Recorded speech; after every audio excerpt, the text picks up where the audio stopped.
Earlier today, acting on an arrest warrant issued by the International Criminal Court. Now, the ICC alleges Duterte committed crimes against humanity in his brutal crackdown on drugs that killed thousands of Filipinos during his 6-year presidency.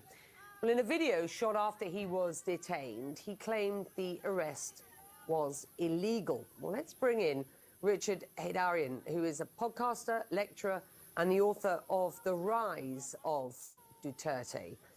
Richard, you have an enormous amount of experience in covering Duterte. Just let's start with these charges and exactly what he is accused of doing, and then we'll just get more of a sense about Duterte as the man from you after that. Let's start with these charges, if you will. What do we understand?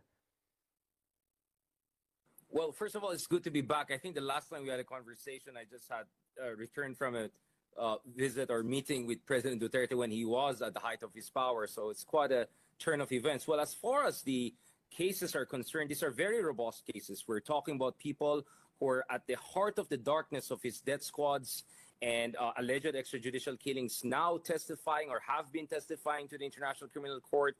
One was Mr. Las Cañas. Another one was Mr. Matobato, who recently made it, I think, to Europe to provide direct evidence to ICC. We had multiple communications by multiple groups in civil society groups, also opposition leaders like Senator Trillanes, who provided overwhelming evidence that there was something systematically wrong with Duterte's drug war, meaning that what you had there was not a real drug war based on due process, but actually extrajudicial killings whereby death squads, mercenaries, and some would even say members of the Philippine National Police kind of cladding themselves and then doing some really, really dark and bloody things during night. So Manila turned into kind of a killing fields, really. If you look at it, you're looking at 20, 30,000 Filipino. You're looking at hundreds of children like Kion de los Santos. I mean, there's so many of them that it's really hard for us to cope with the enormity of this human rights catastrophe. So to be honest, despite that, the gravity of the crisis, the fact that Sara Duterte, his daughter, became the vice president, the fact that that Duterte is running for mayor right now, by the way, we'll talk about him more.